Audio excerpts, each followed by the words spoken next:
All right, folks, here we go. The Zero SRS, the sport mode, sport bike, fully faired version. We are a little bit later going to be talking to an icon in the motorsports industry, Cha-Cha Muldowney. And she was running a little bit late today. It's a busy woman. And we got the opportunity to take this little beauty out. Fed version looks very cool. Lots of cool stuff you could do to customize this. Put some numbers on the fairing.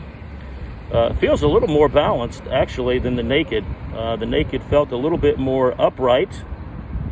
This one you sort of settled down a little bit more. I'm all of 5'6", skilled rider, and feet on the ground, actually with a little bit of knee bend, which is surprising because the seat height reads, although lower than most EVs, the seat ride height on this one, because of the narrow seat, feels really comfortable. Rest easy at stoplights, no sweat at all. That effortless torque, I've got it in standard mode, not in sport mode, but still the torque is just unbelievably smooth, unbelievably quick. 0 to 60, probably about 3 seconds, maybe 3.2, something like that. Fix the mirrors here so we can see what's on either side of us. Mirrors are interesting. They're down low, almost like as if you were to crouch in a race bike position.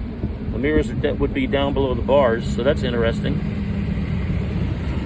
Wow, smooth as butter. I could ride this bike regularly. On the reg.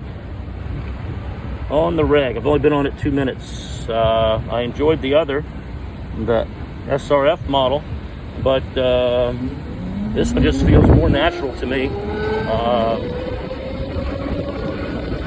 Maybe a tad bit leaning forward compared to the other one. A tad bit more racing. Throttle again is amazing. Brakes are fantastic. We're about to test those because there's someone standing right in the middle of my lane up here on a bicycle. And it's wet again. Second review on the EV, and 2 for 2 on the rain day. And tires are nice. Hopefully they'll warm up and we'll get a true test of what they can do. And hopefully we won't need to use these brakes too hard in the rain. But here comes the rain. And more rain. We weren't counting on that, but this is New Orleans. And every day you're bound to get some rain. The skies are blue. No gray clouds. Well, there's a gray cloud over there. But, wow, rain is coming down. So we got to push through the little spots of rain and find some dry ground again. Thank you to my friends at Moto Julia.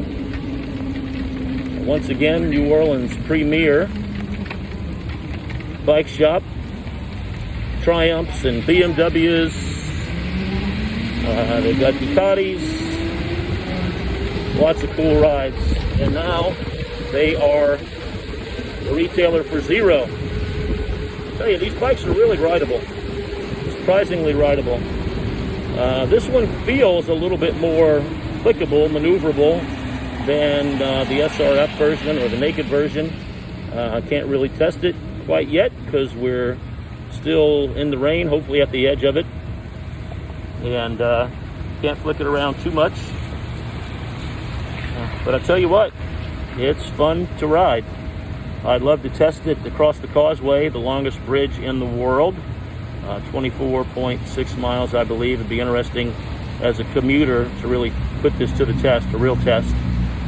You could ride it in, put it on the charger at your office while you're working, and ride it back. I think the range on these is 100 miles or better. Mixed riding, that's in city and highway. Of course, if you're going 25 miles on a straightaway each day to the bridge in city driving, but that's about 80 miles, so it'll be an interesting test at speed to see how much battery is left. This is super comfortable. I love the seat. A little stiff, which is the way I like it. Very narrow. You can get your knees into the tank, like in a riding position or a sport bike. Wow. And the braking is fantastic. Tires are fantastic. Well balanced. It's a heavier bike. This one, although it is heavier than the naked version, it feels a little lighter somehow. The naked version is right at 500 pounds. This one they list at about 512, 513. But the geometry, I guess, makes it feel as light or lighter, I think. The aerodynamics probably helped by the fairing. And here we go. We're finding some dry road, thankfully. Out of the wet. Get these tires heated up. Get them dried off, and we'll see what she can do. I love the putty gray color. Man, those brakes are so good. Just one finger out on the brake lever and does what you need it to do. Of course, it has the regenerative braking, so when you come off the throttle, it's like engine braking on a sport bike. Although I noticed it more on the other bike, the naked version. It seemed like, for whatever reason, maybe it's the bike, maybe the way it's dialed in, it seemed like that regenerative braking was more noticeable. But we'll see. Once we get going here, get up to speed, get some more dry roads. Typical third world New Orleans, pothole, bumps, cracks, etc., etc. It is a little more, a bit more of a forward position than the upright. You feel it in your wrist a little bit more, but I love it. The question would be, on a long commute, would this be the pick, or would the naked bike, which is a little bit more upright, be your choice? I love the way this rides, but I do feel it noticeably more in my wrists than in my hands, but super comfy. Our typical New Orleans drivers trying to figure out what they're doing and don't have a clue. Stopping in the middle of a green light.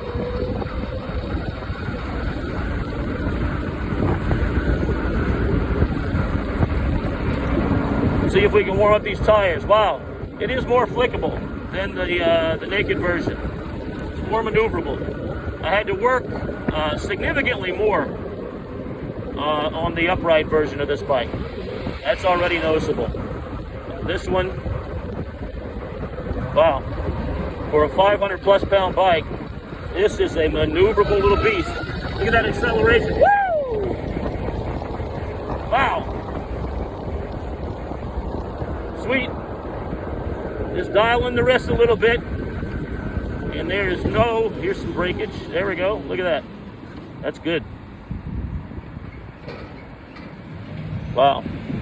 I'm impressed. I am impressed. I could ride this bike as a daily.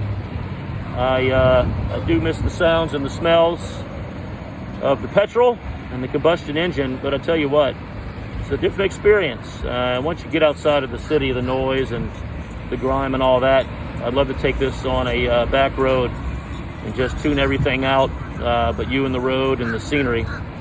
That would enrich the experience all the more. But look at that, I'm on an incline, no foot on the brake, no hand lever brake, bike stays put. That typically would not happen. Yeah, I like it. I like it. Drivable, mass-produced, they've got the technology down. Does not have the sort of what they call the haptic experience of some of the other bikes, where you can sort of feel it in the bars, so you get a little feedback, and you don't hear the whine. This is zero noise. Maybe that's why they call it zero. Zero noise. You don't hear that turbine-like whine. I kind of like that on the bikes, so I'd like to see them add that. I'd like to see them add that feedback in the bars. The one thing I noticed is it's hard to get my right toe on the brake lever. It's in a strange position. I have to see if that can be adjusted, I'm not sure. But it feels a little too close to the bike, too much into the bike. I actually have to move my boot around quite a bit to find the right spot. And so I find myself going to the brake lever more than the brake pedal. All right, dry roads. Tires should be warming up. Dry it off. We'll test ride a little bit.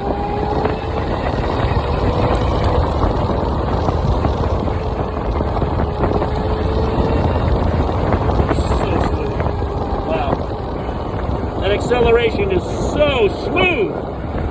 Woo! Butter. Butter on the bike. Folks, the EV technology is evolving. I'll never go all EV, but I tell you what, I would love to have one. I would love to have one. The problem around New Orleans is you can't ever get going too fast because the roads suck. There's always somebody trying to get in your way and trip you up. Country road, back road on this puppy. That would be delightful. Love to get out of the city on this. Wow. We'll pull up in City Park and give her a look over.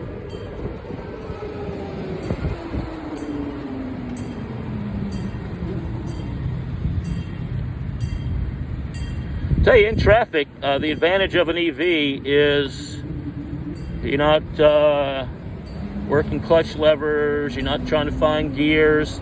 You just let off the throttle and you sit down where you need to sit down. Put your legs down, relax. Smooth, no herky jerky. Just really cool. Look, maneuverable. You could, for those of you who are in the lane splitting worlds of the bike kingdom, California and elsewhere, this could be a lane splitter. So that's an interesting dynamic.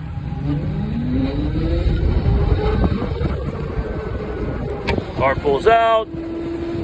Regenerative braking, one finger on the brake lever, boom. Does what it needs to do. Wow. So I've been on EVs 3 or 4 times now. I've been on 2 Zeros, I've been on the Curtis One. Very different riding experiences. The Curtis One is a work of art. Just absolutely gorgeous work of art. These are a more utilitarian bike, more of a typical bike approach, and they are very usable, very, very rideable. Again, in traffic, stop and go. The advantage to the EV, just come off the throttle, put your feet down. Is it a superior riding experience in traffic to the combustion bike? Maybe. Takes a lot out of the equation. You can relax more. It's less work, more enjoyable, especially when you got people like this who are at a yield and don't know which way to go or when to go or how to go or why to go. You're not herking and jerking, bumping and grinding gears and clutches. Maybe this is the way to go. If you're looking for another option, look, gonna go right? No, they're gonna go left. Welcome to New Orleans, folks. The land of genius drivers. Sarcasm fully intended. It would be so much more enjoyable to do this in a place where you could actually hit the throttle. But here we are. Here we are. All right. Let's pull up next to the Enrique Alvarez gorgeous sculpture, Botanical Gardens here in City Park.